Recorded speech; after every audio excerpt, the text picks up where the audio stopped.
Apa aku berkuasa? Ada apa? Apakah akan ada masalah dengan statusku nanti? Tidak, tak ada masalah jika ingatanmu sembuh. Maka semua akan kembali dalam genggamanmu.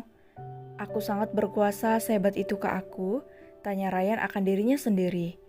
Ya, semua orang tunduk padamu, maka dari itu jaga kewibawaanmu ketika di hadapan mereka nanti.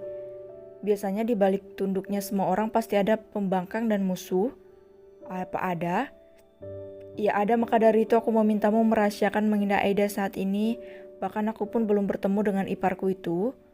Maaf, hanya tak tega melihat tangisnya lagi. Timpal lerai. Ya aku mengerti, simpan sedihmu, tegakkan bahumu. Mereka semua menyambut pimpinannya di sana. Tunjuk Sam pada sebuah gedung mega ratusan lantai itu. Meski masih jauh namun sudah tampak dengan jelas betapa megahnya di sana. Wartawan, kolega, karyawan dan semuanya. Mereka menantikanmu, ujar Sam.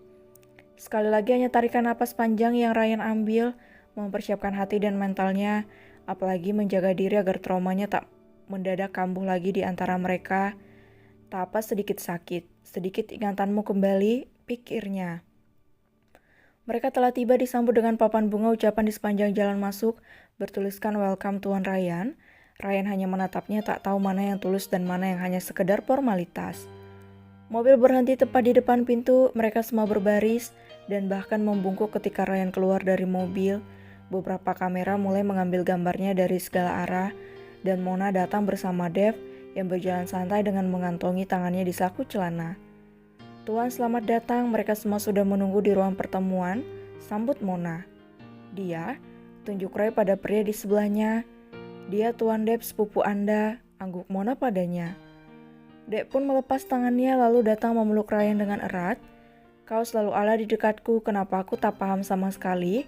Takdir masih saja mempermainkan kita, ucapnya perih. Maaf, karena aku pun tak ingat apapun tentangmu, sesal Ryan. Pelukan mereka lepaskan, Dek merangkul sepupunya itu dan membawanya masuk ke kantor.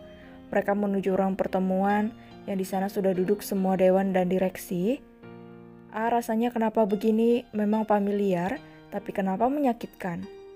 Ryan memegangi kepalanya dan dadanya mulai sesak dengan keadaan yang terpampang di depan mata. Are you okay? Tanya Deb yang langsung memegangi Ryan yang terhuyung. I'm okay, jawab Deb. Sam tersentak dengan jawaban spontan itu, seperti menemukan Ryan yang mendadak kembali pada ingatannya. Sini Ai, panggil Mei dengan kuat. Aida yang baru saja melayani pengunjung langsung berlari menghampirinya. Apa sih Mae? Teriak-teriak gitu gak sopan? Itu, tunjuk Mei pada tipinya meski penuh semut, tapi tampak jelas wajah Ryan yang tampak berwibawa di sana. Iya, jangan keras-keras, nanti banyak orang dengar. Tegur Aida, ia pun duduk menatap TV dan memperhatikan tononya yang tampak sangat berbeda. Ya, berbeda ketika kamu kembali pada takdir yang seharusnya, Mas. Lirihnya dengan senyum. Ya Allah, ganteng banget, puji Mei. Hei, itu suamiku. Ia tahu, tapi yang itu yang meluk sama yang di belakangnya, itu kayaknya yang namanya Sam deh, tunjuk Mei. Entah yang mana, yang jelas tatapan Aida hanya tertuju pada tononya. Kasihan yang ditinggalkan pergi, memang sih kaya, tapi ditinggalin gak diakuin pula. Udah, jangan berharap kebanyakan, nanti gila. Sebuah suara gaib kembali datang mengusik ketenangan mereka. Tono atau Ryan. Ada Demit, dari kapan nongkrong di situ? Lagi cari bahan gibah. Tanya Bey berkacak pinggang menghampiri Tante Arum yang berdiri miring bersandar pintu. Gak cari, emang ada tuh temenmu yang dengan sombongnya mempertahankan suaminya. Banggain sana sini, nyatanya malah ditinggal pergi. Tawanya cetar membahana. Mas Tono enggak? Mei udah, potong Aida ia dengan wajah tenangnya berdiri dan mengayunkan kaki menghampiri Tante Rum. Kenapa Tante, gabut ya? Kirain Aida Tante lagi sibuk persiapan acara wisudanya Tiara. Kok malah kesini? Tanya Aida bernada sindiran. Kenapa ngomongin wisuda? Gak usah bawa-bawa Tiara. Makanya nggak usah mancing Aida ngomong. Aida juga punya bahan kalau cuma sekedar ngajak tante ribut. Tante bawa Mas Tono, Aida bawa Tiara. Tiara bentar lagi wisuda, nilainya tinggi dan bagus, nggak kayak kamu pas-pasan. Aida tersenyum geli mendengar ocehan itu. Ini udah tahun kedua, Aida ninggalin Tiara wisuda duluan. Harusnya ini tahun ini paling lambat dia selesai. Aida yang gak sabaran atau Aida yang kepinteran? Atau malah Tiara yang terlalu betah menjadi mahasiswi di sana? Diam Aida, so pintar kamu. Nanti akan saya bawa Tiara dengan segala kebanggaannya. Bangga sang tante. Buktiin, jangan cuma omongin. Aida tunggu tantangnya pada tante Rum. Wanita itu memperlihatkan wajah penuh amarah tapi memilih memutar badan dan pergi meninggalkan Aida. Brengsek, dikata benar-benar malah ngehina orang. Dia kira Tiara gak mampu ngunggulin dia. Kerutunya sepanjang jalan. Dia pasti. Udahlah Mei, kita tahu watak dia kayak gimana. Ya udah diamin aja, kita yang tahu bagaimana keadaannya. Iya, maaf hampir aja keceplosan. Jawab Mei. Ya, lain kali hati-hati. Aida kembali masuk ketika yakin Tante Rum sudah pergi dari sana. Pak, Bapak gak apa-apa? Tanya Mona. Acara pertemuan telah selesai dan mereka menuju ruangan masing-masing. Saya baik, hanya kepala sedikit sakit. Tapi ini biasa saya rasakan beberapa bulan ini. Jawab Ryan. Apa yang ingin Bapak tanyakan, apalagi mengenai pertemuan tadi? Saya hanya lupa mereka semua siapa dan bagaimana.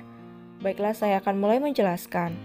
Mona berdiri dan mulai meraih tabnya yang ada di meja Ryan. Dia duduk kembali dan semakin dekat untuk menjelaskan siapa saja yang Ryan temui barusan. Dari segala mereka yang ada, sebuah nama sedikit terngiang. Tuan Damar dari MW Property, baik sopan dan sudah begitu lama bekerja sama dengan HMM Group. Tapi, jelaskan, angguk Ryan berusaha mencerna semua ucapan Mona. Beliau sangat ingin menikahkan Anda dengan putrinya, Adelia Damari. Aku menerimanya. Sejauh ini Anda menolaknya, timpal Mona yang memang begitu jujur dengan pimpinannya itu. Mona menutup tabnya kembali. Tak ada yang terlewatkan satupun, bahkan untuk beberapa saingan bisnis Ryan. Ia terkenal tak takut dengan musuhnya. Hanya saja yang menakutkan adalah yang berkedok sahabat atau rekan tapi menusuk dari dalam. Anda bahkan tak pernah pacaran dari beberapa wanita yang dekat. Mereka mundur perlahan karena Mami Bianca yang selalu menghalangi. Itu alasan Sam tak mengizinkan membawa Nur. Salah satunya, angguk Mona lagi. Sangat rumit bagi seorang Tono yang amnesia dan harus kembali menjadi Ryan, bergelimang harta namun juga musuhnya tak seperti Tono, meski pas-pasan tapi begitu tenang dan bahagia. Welcome back ke takdirnya tamu Rai, inilah yang harus kamu hadapi saat ini.